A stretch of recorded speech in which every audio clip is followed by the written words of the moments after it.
Muy buenas noches y muy buenos días al país, al mundo enterito y a Juan TH también. ¿Qué hay? Yo no sé qué hay. ¿Cómo que tú Bueno, no sabes? ni si estoy bien o estoy ¿Cómo que mal. tú no sabes? Si estoy bien, yo creo que estoy mal. ¿Por qué? Bueno, porque esa es la sensación que tengo, Ah, sí. de que estoy mal y de que estaré peor, Tú estás vivo, ¿eh? aun cuando tú dices que la esperanza no se pierde. Tú estás vivo, Pero ¿eh? yo no sé qué hago con la esperanza. Tú estás vivo. ¿Tú conoces a alguien algún vivo que haya regresado después de muerto? No, no, no. O sea, nadie ha regresado, No, ni no, Quirinito, no, no, no, nadie. no, no, no. Quirinito se murió, Quirinito. O lo murieron, ¿Dónde lo tendrán? un morido. No, que yo tengo esa sensación bueno, bajó el petróleo, Ajá, 3.9, después de las declaraciones del presidente Donald Trump, ajá, pero se teme que vuelva a subir. ajá. Acuérdate de los allá, fines de los 80, principios de los 90, fue cuando el alzón aquel Ah, sí, que tuvimos que salir a las calles, a hacer colas. hacer cola en las bombas de y gasolina, sí. Bueno, terrible fue aquello. ojalá que no se repita esa historia. Pero te voy a cambiar el escenario. Yo estoy un poco saturado de todo esto ya. Mira, hay una noticia, un estudio, una encuesta, la encuesta en hogar que hizo la Oficina Nacional de Estadísticas, que tiene un mensaje hacia esta sociedad que de algún modo debe asumir ese mensaje. Oye esto, Juan. 1 de cada 5 adolescentes de 15 a 19 años, una de cada 5 ha estado embarazada alguna vez. El 2.3% ha tenido pérdida o aborto y 3% estaban embarazadas por primera vez al momento de la encuesta. Oye eso. 38.424 hogares fueron consultados. El caso es grave, grave. El nivel de embarazos en adolescentes, Tú no oyes esto. prácticamente Estoy viendo- niñas, lo estoy óigame, en viendo este ahora. país. De las adolescentes que han quedado alguna vez embarazadas, 32% tiene 19 años. Ya esas son adultas. 31% tiene 18 años. 20% 17. 11% 15 años. Y un 4% tiene Menos de 15 años, oigan eso. Oye, Baní y Asua, Ajá. Baní y Asua son las provincias del país con más niñas embarazadas. Recientemente había una niña de 10 años de edad embarazada, 10 años. y de 11 y de 12 años. Entonces yo he dicho siempre, cuando llega a un hospital una niña de 10 años, 11 años, una menor embarazada, hay que preguntar quién es el padre de esa criatura que aún no nace. Ramón Colombo, preso por violación. No, es que la ley lo establece así. Preso por violación. La ley lo No establece puede ser que tú así. llegas a un hospital y nadie te pregunte, oye, ¿de dónde tú vienes? Perdóname, la Pero, ley no, establece imagínate. como violación, califica como violación eso. Sí, pero no meten preso a No, nadie. no la aplican, no la aplican. Al contrario, en esos pueblos y en esos parajes y campos lo ven como algo normal. Así es. Una niña embarazada. Peor, la pobreza extrema lleva a muchas niñas a venderse y peor aún, a padres de familia a venderlas, vender a sus hijas. Venderlas, ¿eh? Y lo que es peor, que si una niña de 12 años está en la escuela y sale embarazada, termina la escuela. Ya, Si tienen que abandonarla. No, tiene que abandonarla, Entonces, claro. eso lo que contribuye es a elevar el nivel de marginalidad y de pobreza, y eterniza la pobreza, porque si esa muchacha después tiene otro hijo con 2 y 3 Ya, hombres distintos. imagínate. Tú con 3 muchachos, con 3 padres. No, ese es uno de los aspectos más dolorosos de la realidad dominicana. Ese precisamente. Ahora, ¿qué hace el Estado para corregir ese tipo de cosas? No hace absolutamente nada. Solamente lo permite. No hay nada que, no hace absolutamente nada, Juan. Mira, tu amiga, Yo tengo pocas amigas. Pero tú me has dicho a mí que Robin Bernstein es amiga tuya. Ah, no, ella no es amiga mía, ella me cae bien. Ah, bueno. Son cosas A distintas. mí también. Y tu amiga manda la calma, dice que no nos preocupemos los Que dominicanos. no. Que el asunto de Estados Unidos con Irán, eso no va a tener repercusiones aquí. Ojalá Ay, que no, hombre. pero hay medidas de seguridad, ya se anunciaron en los aeropuertos dominicanos, Ajá, con relación a los que vienen de Medio Oriente. ajá. Entonces, que no va a tener repercusiones. Y Ay, En Europa está todo, oígame, en Europa Sí. está la gente muy asustada, se acabó, ¿cómo se llama? El medicamento que se usa mucho para la diarrea, Ajá, para contener la diarrea, Lemotil, el Lomotil. porque nadie quiere volar ahora. Ay, Robin, no, por favor. No, por favor. ¿Qué Camina, pasa? camina, ¿Qué dice hace? ella. Sí, no, ella, mírala. Ay, hombre, de milagro. No, suelta una bachata ahí mismo. Ella no es bonita, pero me cae bien. Sí, es simpática. La verdad que en la historia diplomática entre República Dominicana y Estados Unidos no habíamos tenido un personaje tan curioso como este. ¿Cómo? Claro que sí, el que estaba antes. No, Wally. Sí, No, bueno. Wally. No, esta lo supera. No, yo digo tan distinto. No, el tigueraje de la Robin Bernstein supera todo lo anterior. Olvídate. No, yo me refiero a que el señor aparecía en piscina Ah, no, con claro. otros hombres Sí, desnudos, claro. etcétera. Sí. Y la bandera de la coalición La arcoíris en la En la embajada. embajada, óyeme, rompió todos los parámetros. No, pero realmente cómica. Robin Bernstein, me cae bien. Ay, caramba, cuántas cosas, Juan, en este país. Hay por aquí algunos ilusos que también debemos darle espacio en los comentarios. Dicen por ahí algunos expertos, como el abogado privado José Parra, según una nota que viene en el Caribe, que espera que las palabras del presidente de la Suprema Corte de Justicia, Luis Henry Molina, pasen a los hechos en cuanto a eso de disminuir al máximo los retrasos, los retardos en los procesos judiciales, en fin, las moras, como le No, llaman. de todas maneras, ya se anunció Ajá, que los 18.000 casos que están pendientes, algunos de los cuales tienen hasta 10 años, ajá. ya se van a distribuir entre una cantidad de jueces para agilizar ese proceso, que ojalá se haga, porque si un caso en la Suprema Corte de Justicia con 10 años, Juan, de 23.000 presos en este país, 18.000 son preventivos. O sea, están en proceso. sí, esos son casos que no han adquirido el carácter De la cosa, sí. irrevocablemente juzgado. Qué cosa, señores. Cuánta ineficiencia. Qué cosa, señores.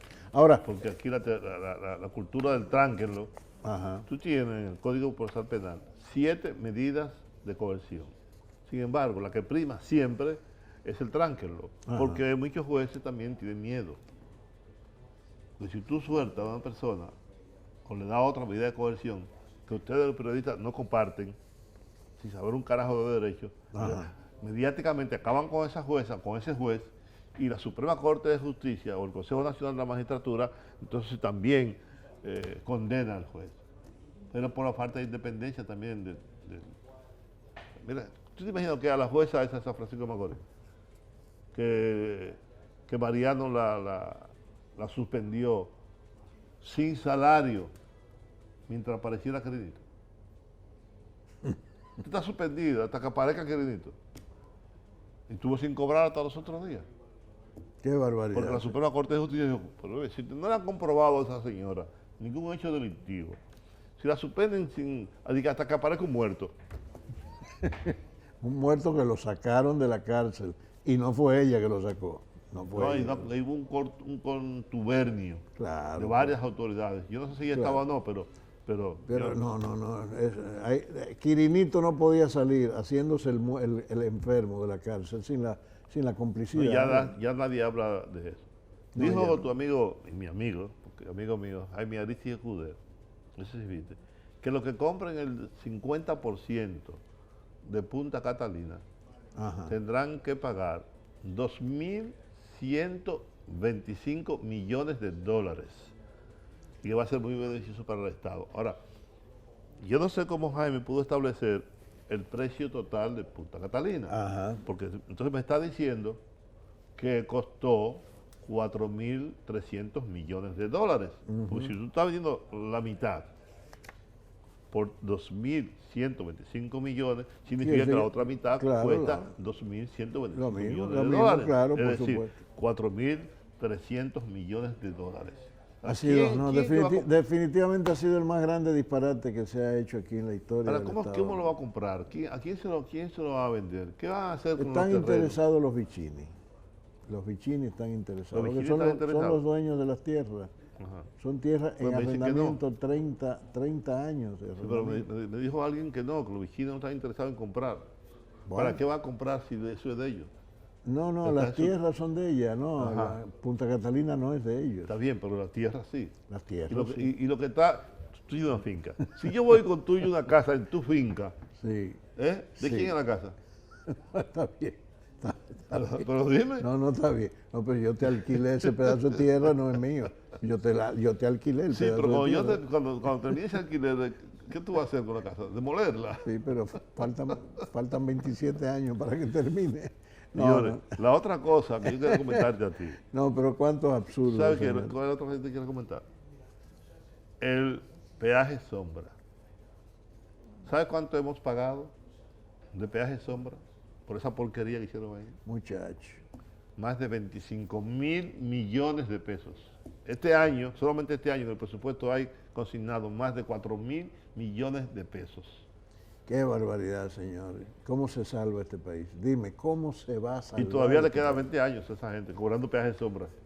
Y no ¿Cómo hay solo preso. No hay uno Y este solo. ministro, el ministro anterior, prometió que eso se iba a resolver. El anterior también. Y el otro también. Esa carretera costó 320 millones de dólares. Y ya le han sacado como tres veces claro, la inversión. claro, y seguimos claro. pagándola. Seguimos pagándola. No, esto es increíble. ¿Eh? Esto es increíble, señores. Es una estafa total al país. Para hacer una carretera muy mala, súper peligrosa, pues, la carretera de la muerte. Sí, pero nada, ahí hay mucha qué sé Complicidad. yo, complicidad, ¿no? De Mucha cualquier- corrupción. Mucha corrupción ahí en eso, indudablemente. Qué triste situación la de nuestro país en ese aspecto. Nosotros estamos mal. No, Bueno, no, mira, llegó Melvin Mañón, nuestro entrevistado de hoy, que es, me atrevo a decirlo, el que más sabe del problema del Medio Oriente es Melvin Mañón. Qué bueno que está con nosotros. Vamos a tener una perspectiva profunda de ese problema que de una u otra yo forma lo voy a sí nos escuchar. afecta. Si él sabe tanto, yo lo voy a escuchar Claro. con mucha atención. Claro que sí. Así que volvemos ahora a la entrevista con Melvin Mañón. Volvemos.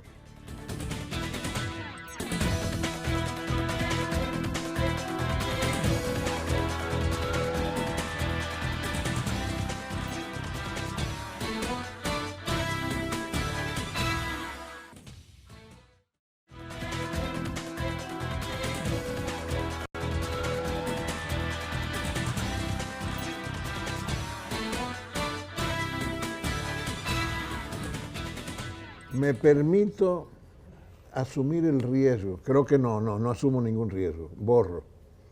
El hombre que más sabe en este país de lo que está pasando en el Medio Oriente hace mucho tiempo y de la confrontación del Medio Oriente con Estados Unidos, de países del Medio Oriente, con los Estados Unidos, está aquí, Melvin Mañón, el que más sabe de eso.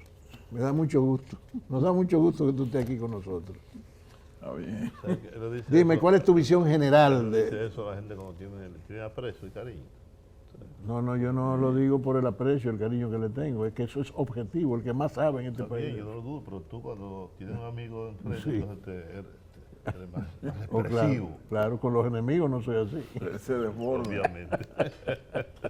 Dime, tu visión general de esta coyuntura, de esta confrontación, Yo decía, de esta ¿Cómo locura. es posible que un presidente mande matar Yo a decía- alguien de otro país con el que no está en guerra?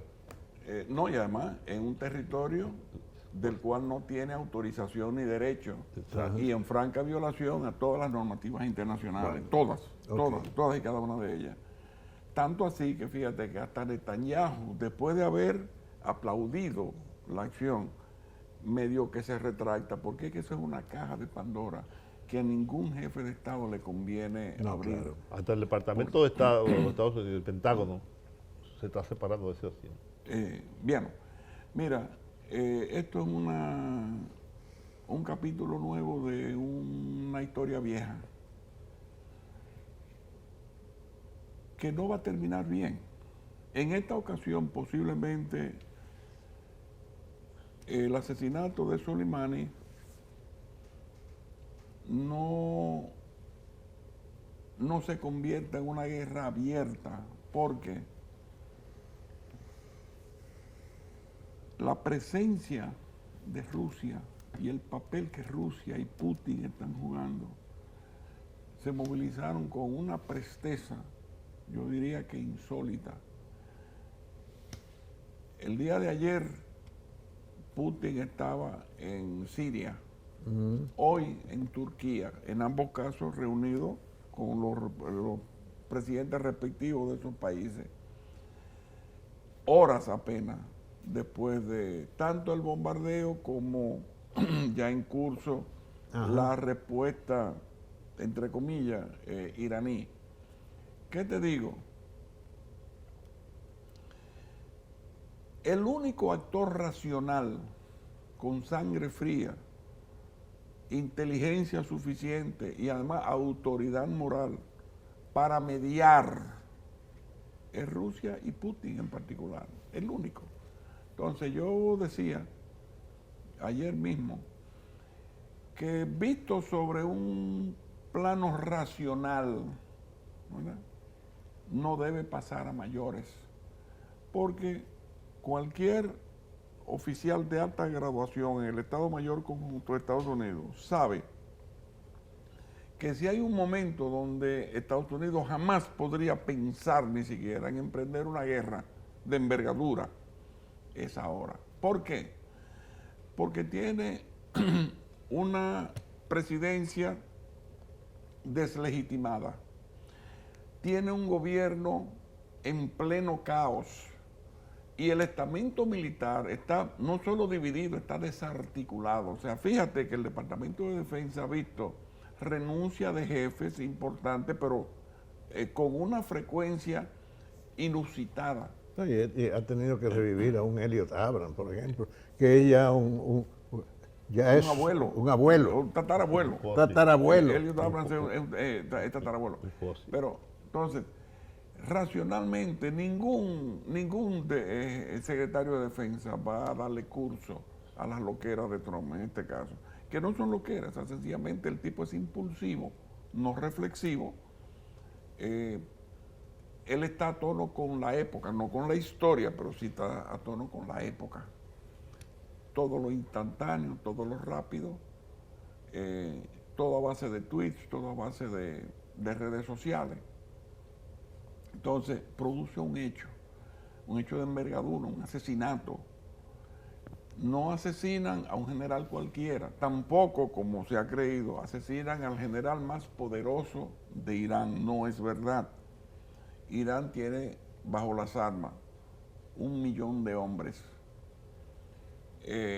Qasem Soleimani no era general en jefe, ni miembro ni siquiera del Estado Mayor del Ejército de las Fuerzas Armadas iraníes. Lo que pasa es que era jefe y comandante de Al-Quds. Al-Quds es la división de la Guardia Republicana que representa y avanza los intereses iraníes en la región y a través de los cuales se ha canalizado el entrenamiento, la ayuda militar y el involucramiento militar en el Líbano a favor de Hezbollah, en el sur de Siria y también el sur del Líbano con Hamas a través de Siria y al interior de Siria. Okay. Entonces, Soleimani no solamente era el comandante de Al-Quds, era también un tipo carismático, que se había ganado un prestigio, un lugar y un afecto. Le decían el Che Guevara de Irán. Porque él no tenía, por jerarquía y nivel de mando, él no tenía que estar presente en todos esos combates. Lo hacía porque era su naturaleza, porque era su temperamento, pero al hacerlo concitó la simpatía, el abrazo, el afecto. Y mira cómo lo ha llorado el pueblo iraní.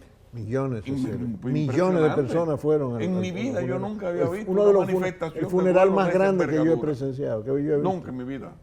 Nunca había visto algo 40 como eso. muertos en esta vida. Entonces, es importante precisar que la importancia de Soleimani, además de su carisma, además de su don de mando, además de su arrojo, es el hecho de que Soleimani es el tipo que pone en marcha, pone en ejecución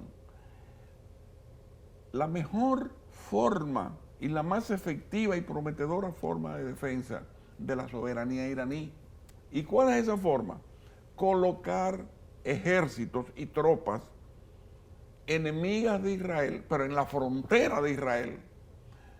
Porque si hay algo a lo que le teme el sionismo israelí es precisamente a tener en sus fronteras tropas que no solo no controla, sino que ya están fogueadas. Claro, por supuesto.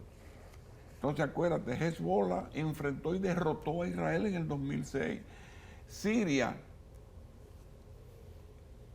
el ejército israelí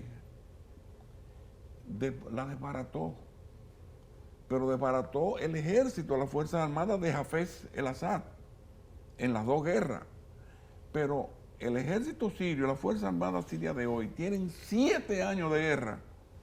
Están fogueados, han peleado casa por casa. Okay. Ese no es un ejército que Israel quiere tener al lado. Ahora bien. Y mucho menos con la presencia iraní. Claro. Ahora bien, ¿por qué Estados Unidos, más bien, Donald Trump se lanza una aventura tan temeraria como esta? De matar a ese hombre allí, en Irak. Yo creo, obligatoriamente tenemos que especular. Yo creo que convergen una serie de razones, circunstancias y momentos. O sea, Trump ahora mismo es un tipo perseguido, un tipo acosado. Ajá. Logra o pretende con esto sacar un poco el tema del impeachment. Una distracción. Claro, sacarlo de circulación. Pero al mismo tiempo, en la creencia de que levantando el espectro de la amenaza externa, unifica el país a lo interno. En realidad divide el país a lo interno más de lo que ya estaba, porque la amenaza externa no es creíble. Que estamos hablando, O sea, estamos presenciando hace un par de días un fenómeno para mí resulta insólito en Estados Unidos. Más de 70 manifestaciones contra esta aventura en Irán. En 70 lugares diferentes de Estados Unidos. Estados Unidos, Europa. Mira, toda la parte de la humanidad que está entretenida consumiendo no quiere ni que le hablen de guerra. Es más, la palabra guerra, si pudieran borrarla del diccionario, con gusto lo harían. La gente entiende el desarrollo y solución de conflictos locales, pero algo de envergadura que puede afectar la vida cotidiana de millones y millones de personas, porque mira, cualquier cosa que se salga de control, cualquiera, va a llevar a Trump a nuevas decisiones a las que está obligado porque ya metió la pata, pero va a obligar también a los iraníes que no se van a quedar con el golpe dado. Y el que crea que el bombardeo, entre comillas, de anoche es la respuesta, está durmiendo, pero claro, donde no es. Yo vengo sosteniendo desde hace un par de días que la aventura política de Trump, reeleccionista, porque esto también tiene que ver con su proyecto reeleccionista, claro que parte del proyecto se cae estrepitosamente si en Estados Unidos suena un cohetico chino en Times Square o donde sea. Estrepitosamente. Entonces sí se le pone grave la situación allá dentro a él. Mira, hay un trabajo, yo no lo he visto en español lamentablemente, de una figura de la derecha americana muy talentosa y que hasta antes de ayer estaba del lado de Trump. Se llama Tucker Carlson. Ese tipo produjo en Hannity un discurso, o sea, digo discurso, una presentación devastadora, devastadora contra Trump y lo que significa la aventura iraní, hablando del peligro de una guerra. Pero el peligro de una guerra, en este caso, no deriva de la conducta racional de los actores. Y entonces, con la excepción del propio Trump, la mayor parte de los jefes militares y una parte importante del estamento político de Estados Unidos no son locos ni son impulsivos. ¿Ok? Observa dos cosas. Una, en Estados Unidos, ¿cómo se llama? El guerrerismo procede más de los civiles que de los militares, pero infinitamente más. Uno. Dos, tú recuerdas hace unos 2 años aproximadamente cuando se inventaron lo de un ataque con armas químicas que le atribuyeron a Bashar, y yo siempre dije mentira, un hombre que está ganando la guerra y que ha logrado romper una parte importante del cerco internacional tendido contra él, no va a usar armas químicas, porque en primer lugar no las necesita, no es que no sea capaz de hacerlo, es que no las necesita. No las necesita. Entonces, la respuesta americana, británica y francesa fue mandar como 200 cohetes Tomahawk y de no sé cuántas clases más. ¿Tú sabes cuántas personas murieron en ese bombardeo? 3. ¿Por qué? Porque todo eso fue un fraude, todo eso fue una farsa, igual que el ataque iraní de anoche es otra farsa. O sea, ¿cómo Irán va a devolver, en primer lugar, 12 cohetes a 2 bases militares de América y no hay muertos, no hay ni siquiera heridos? ¿Por qué? Porque fueron notificados por adelantado. Una escaramuza. ¿Por qué fueron notificados por adelantado? Porque hay una mediación en marcha. Y esa mediación yo se la atribuyo a Vladimir Putin, a más nadie. Correcto. Ahora, yo te quiero preguntar.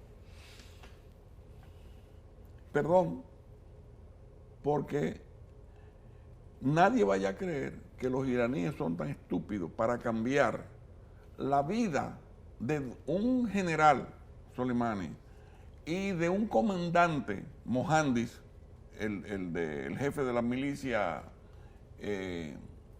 populares iraquíes, por un bombardeo estúpido a una base. Aunque hubiesen muerto soldados, que no fue el caso, los iraníes entienden perfectamente bien la lógica que guió la crítica al intercambio de espías americanos cuando cambiaron al coronel Rudolf Abel de la inteligencia soviética por Francis Gary Powell, el piloto claro, de un U-2 que había sido derribado. Y dijeron, qué estúpido, han cambiado un general por un soldado. Porque Rudolf Abel era coronel de la inteligencia, eso es más que general en el ejército regular. Claro. Francis Gary Powell era un piloto. Un piloto, más nada. Claro. Bueno. Ahora, yo quería preguntar. Entonces, escúchame, Juan. Entonces, mira, por donde hay que ver es qué va a ganar Irán, Irak y Siria y Rusia aprovechando el desastre de la decisión americana. Y yo espero que pienso que una de las ganancias va a ser la retirada de las tropas americanas de Irak. Y de hecho, la orden esa que circuló ayer, esa orden es real. Lo que fue mal tramitada en el tiempo, producto del mismo caos que hay en la administración Trump. Así es. Pero se van. Juan tiene una pregunta. ¿Cuál es el papel entonces? Tenemos que ir a una pausa. Tenemos que ir a una pausa. Tenemos que ir a una pausa. ¿Por qué? Porque están llamando a la pausa. Ah, no me digas, en serio. Pues vamos a la pausa. Volvemos ahora. Venimos ahora.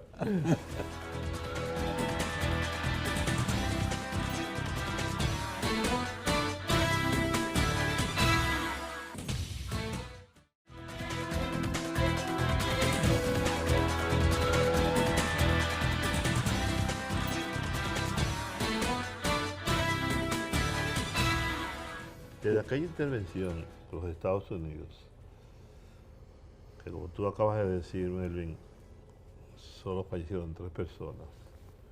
Y mucho antes, yo me estaba preguntando si tiene algún sentido las Naciones Unidas.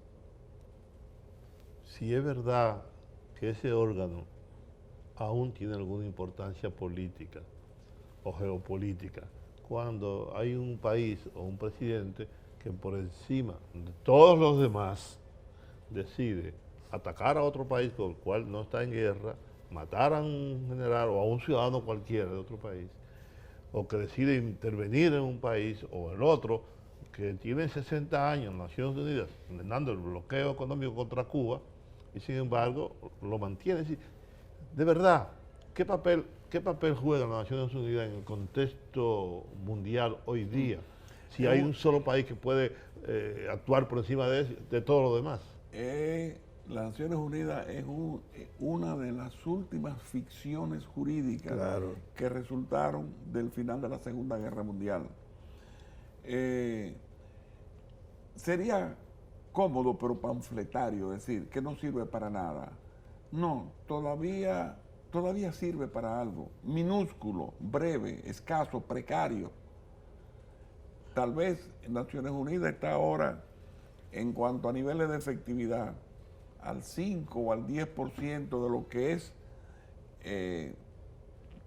de las labores que su fundación le asigna, del presupuesto que maneja, de las esperanzas y de las expectativas que desató durante décadas. Pero a medida que los gobiernos han ido abrazando la ilegalidad y el delito en la práctica cotidiana, Naciones Unidas no ha sido capaz, porque no está diseñada para eso, además. Y acuérdate que la composición del Consejo de Seguridad, con el derecho a veto de las 5 potencias, limita aún más, sobre todo cuando no es un Estado cualquiera, un narcoestado, una república bananera o una loquera en cualquier país africano o asiático o latinoamericano. Cuando son los mismos grandes los que violan la ley, ¿cómo uno puede esperar que yo me corrija, me analice, me investigue, me juzgue y me sancione a mí mismo? No. Ahora tú mencionas a Rusia, a Putin. Sin embargo, yo me gustaría saber qué papel juega China, que hoy es una potencia tan importante desde el punto de vista económico y que tiene tanta influencia en el mundo. Sin embargo, tú le asignas un rol protagónico a Rusia y a Putin. Sin embargo, China parece como China, que tampoco quiere pelear con nadie, sino que quiere seguir creciendo y quiere seguir su influencia en el mundo, se mantiene como al margen de todo esto, cuando eventualmente puede involucrarlo o salpicarlo. Me uno a eso que acaba de decir Juan. ¿Será porque China está ganando tiempo para rearmar su proyecto militar, su poder militar? Mira, si tú das marcha atrás, en la historia de China hay un solo precedente expedicionario. O sea, China nunca ha definido su papel y su rol en el mundo a partir de la presencia, el poderío o el accionar militar. La influencia china, pero estoy hablando del siglo XV y XVI, y no me atrevo a ir más atrás. Cuando la corona española, oye bien, cuando la corona española, primero y después la inglesa, intenta engatusar a China para corregir el déficit en balanza comercial que tenían, porque China le vendía a España, a Inglaterra, a Francia, a Europa, desde cerámica y locería hasta tejidos, cosas finísimas, pero no compraba nada, compraba muy poco. Entonces los europeos, sobre todo los españoles, se inventaron venderle utensilios en los cuales, desde las espadas, por ejemplo, de Toledo, hasta otras cosas fabricadas en Inglaterra, tenían cierto nivel de destreza. Y lograron venderle a China los primeros embarques. Y te digo los primeros porque los segundos nunca llegaron. ¿Tú sabes lo que hicieron los chinos? Pero te estoy hablando del siglo XVI. Ajá. Reprodujeron las mismas cosas que le había vendido y se las devolvieron a Europa más barata. Sí, claro. O sea, esa es China. Sí, claro. Esa es China. Así es, sí. Entonces, salvo la expedición de un almirante que además terminó en un fracaso estrepitoso, y no me acuerdo el nombre del almirante, en el 1700, qué sé yo cuándo, China nunca Ha sido protagonista, ni promotora, ni artífice en modo alguna de expansión sostenida en la fuerza militar. Los chinos penetran con el chofán. Incluso con las telas. Incluso aunque apoyaron al pueblo vietnamita, no tuvieron presencia en Vietnam tampoco. Ninguna. Ninguna. O sea, no es parte de la historia china. Claro que sí. Hasta el hijo de Mao Zedong murió en esa guerra. El ejército chino Sí, estuvo en Vietnam, no. No, en Corea. Espérate. Estamos hablando de Vietnam. Esa es otra historia, Vietnam. estamos hablando de Vietnam. En Vietnam, por el contrario, hubo conflicto entre tropas vietnamitas y el ejército chino. Sí, claro. Y En Corea sí. No, en Corea. China metió 500,000 de Claro, hombres. claro. La primera avanzada al inicio de la guerra de Corea fue 500,000 de hombres. 500,000 de hombres, claro. sí. Bien, entonces vamos a ver, ¿cuáles son las perspectivas entonces de este caso? Europa occidental está un poco a la expectativa, en silencio, ¿correcto? Su distanciamiento de Estados Unidos es increíble. Hay un abismo ya entre Europa y Estados Unidos. El mismo abismo que hay entre Estados Unidos y Asia, ¿correcto? Y de América Latina no tienen control de nada ya. Entonces, ¿cuál es la perspectiva que podemos asignarle a Estados Unidos en esta situación? Vamos a felicitar a Europa primero, porque Europa está viviendo el segundo episodio de una novela que ya tuvo el primer capítulo en 1936, 37, 38, 39 hasta el 41. O sea, la Europa de la preguerra baraja, mangonea un acuerdo que proponían los soviéticos y lo persiguieron. Y la memoria de eso está en el diario de Iván Maisky, que era el embajador soviético en Londres durante ese periodo. Pero Churchill, Daladier y los demás diplomáticos europeos le tenían más miedo al comunismo de Rusia que al fascismo de Alemania. Y bueno, la historia los obligó a pagar el precio. Claro. Entonces ahora sucede lo mismo. O sea, Europa occidental vive con ese miedo perenne al oso ruso. Porque acuérdate que Rusia ha sido agredida infinidad de veces, pero nunca ha sido conquistada. O sea, el pueblo ruso, cuando ha tenido que pelear, como lo obligó Hitler a pelear, a muerte pelearon y ganaron. Claro. Y ganaron. Entonces, Pagaron un precio muy alto. 22 millones de muertos. Así es. 22 millones de seres humanos aportó la Unión Soviética en la Segunda Guerra Mundial. país que más que ningún otro país. Más que ningún otro. Es más que la sumatoria de otros países. Así es. Porque en total fueron 40. Sí. Entonces, mira,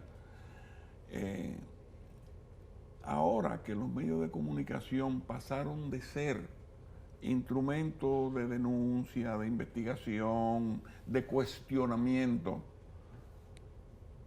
de búsqueda de la verdad, para convertirse en medios de ocultamiento de la verdad, con los niveles de imbecilidad de la gente al más alto nivel, con las cucarachas que anidan en la mente de millones de europeos, y aún así menos cucarachas de las que anidan en el cerebro de millones de norteamericanos y también de latinoamericanos.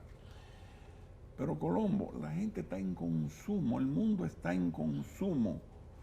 Solamente los que no tienen acceso al consumo han logrado conservar su identidad, que es el caso de los iraníes y el caso de una buena parte de todo lo que se llama hoy día el mundo islámico. Entonces, el apego a la costumbre, a las tradiciones, a la cultura y a los valores de sus predecesores, todavía conserva una fuerza que ya entre nosotros no existe. O sea, la idea de que un hijo te irrespete en el mundo islámico o incluso en culturas tradicionales no islamistas, Ajá, claro. es literalmente impensable. Aquí los hijos ya matan a los padres, Bueno, matan a las madres y no pasa nada. Además de que se lo comen, se lo tragan, se lo sirven en fricasé, o sea. bien, pero vuelvo al punto. ¿Cuál es el destino de Estados Unidos en medio de esta situación? ¿Cuál puede ser el destino? Y más que de Estados Unidos, del mundo, por el camino que tú estás describiendo. Mira, un gran amigo mío que está por ahí, Con todos los años que hacemos el él planeta. tiene una expresión que yo entiendo que es fabulosa. Él dice, don Melvin, lo estamos haciendo todo bien para que esto termine mal. Sí, a mí me encanta esa frase. Está bien. Y es verdad, o sea, lo estamos haciendo todo bien para que esto termine mal. Mira, este mundo de hoy está amenazado por el medio ambiente. Está amenazado fuera de control. Está amenazado por las migraciones, fuera de control. Está amenazado por unas exigencias de crecimiento económico insostenibles. Está amenazado por una sociedad totalmente enajenada, totalmente enloquecida. Por el uso de las armas. Mira, yo he publicado durante años la cantidad de suicidios, de toxicómanos, de adicciones, de locuras, de necesidades insatisfechas de tratamiento médico psiquiátrico. Y es terrible. Entonces, cuando a ti te dicen, no, el futuro es de los jóvenes, ¿de lo qué? O sea, cuando yo trato de imaginarme el futuro, pero estoy hablando del futuro en 10 o 15 años, Ajá. de los llamados jóvenes de hoy, lo que me da es pánico. Pánico. O sea, esto no puede terminar bien. Nosotros, mi pronóstico es Mad Max, o sea, eso es lo que yo creo que va a ocurrir. Yo no lo puedo provocar, ni me interesa provocarlo, pero tú tampoco lo puedes evitar. Pero todo esto conduce a una disolución de los Mad Max. de los grandes poderes. Mad Max. Pero fíjate que hasta la escenografía en Siria y en Yemen se parece a la escenografía de George Miller en esa serie de películas de Mad Max. El único defecto de Mad Max es que no hay un solo negro. Y en la realidad de lo que está aconteciendo, hay negros. Tú sabes que a propósito de eso, Melvin, Pero es que no puede terminar bien. yo he estado dando seguimiento a lo que está pasando en términos tecnológicos, a la automatización. Y justamente de eso leí un libro del director del Foro Económico Mundial, se llama La Cuarta Revolución, donde él dice que qué vamos a hacer con tantos seres humanos en un mundo que no necesita humanos, un mundo que cada vez necesita menos humanos por la automatización. Y en este último libro de Oppenheimer, Andrés Oppenheimer habla de 140 millones de pérdidas de empleos por la automatización. Y que muchas cosas van a desaparecer. Entonces, los jóvenes tendrán cada vez menos oportunidades en un mundo automatizado. Y yo acabo de regresar de hace un mes de Tampa y voy a un supermercado y hay como 20 cajeros, pero tú vas con tu bolsa, la llena de los productos que necesitas y cuando te vas, lo pasas por la máquina, pagas ahí mismo, no hay nadie. O sea, ¿cuánta gente perdió su empleo? Entonces, esa es una tendencia también por la que va el mundo de hoy. que muchas veces no lo tenemos a detenerlo. Es decir, el mundo, la humanidad, va por un camino cada vez más incierto, porque es verdad. Solamente en un país como México, la robótica crece todos los años más de un 100%, y eso es desplazando cada vez más. Así es. La agricultura ahora va a hacer unos robots que cuestan $100, que no hacen huelga, que no reclaman aumento de salario, cuando no se enferman, etcétera, etcétera, etcétera. Déjame decirte algo. Toynbee, cuyo gran mérito como historiador fue centrarse en el estudio de las civilizaciones, concluyó, te estoy hablando de los años 60 del siglo pasado, Sí. Toynbee concluyó lo siguiente, y además no hay evidencia histórica que lo desmienta: ninguna civilización ha perecido, ha sucumbido o ha colapsado por falta de respuesta tecnológica. Todas las civilizaciones, todos los imperios, todas las sociedades de las cuales los historiadores tienen registro, han fracasado siempre e invariablemente porque las élites que la dirigían perdieron el rumbo. Así es. Y eso es lo que Se extraviaron. Eso es lo que estamos Y viendo. Es lo que estamos viendo. Pero claro que eso es lo que estamos Bien. viendo. Claro. Melvin, lamentablemente se acabó la entrevista, el tiempo. ¿Qué cosa? Hawking dijo, Yo la sí inteligencia lamento. artificial puede ser un error y probablemente el último error de la humanidad. Bueno, gracias, Melvin. A ustedes también. Bueno, seguimos viéndonos. Está bien.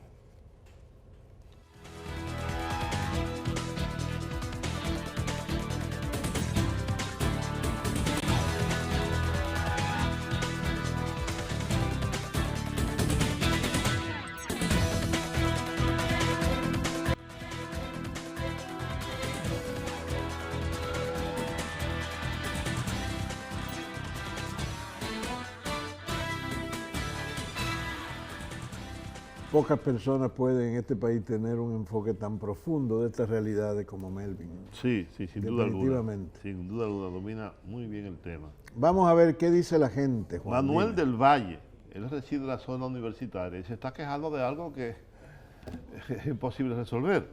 Dice que por lo menos podemos respirar un poco de paz los residentes en ese sector universitario, ya que cuando la UAS está activa, uno no puede transitar con plenitud y no podemos hacer uso de nuestras aceras y caminar por nuestras calles.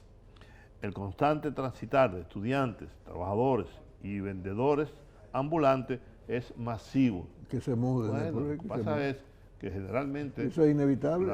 en las universidades, por eso están en lugares en donde no haya residentes No, que claro. no sean más que estudiantes también. Es más que hace mucho tiempo que ya debieron trasladar la zona universitaria.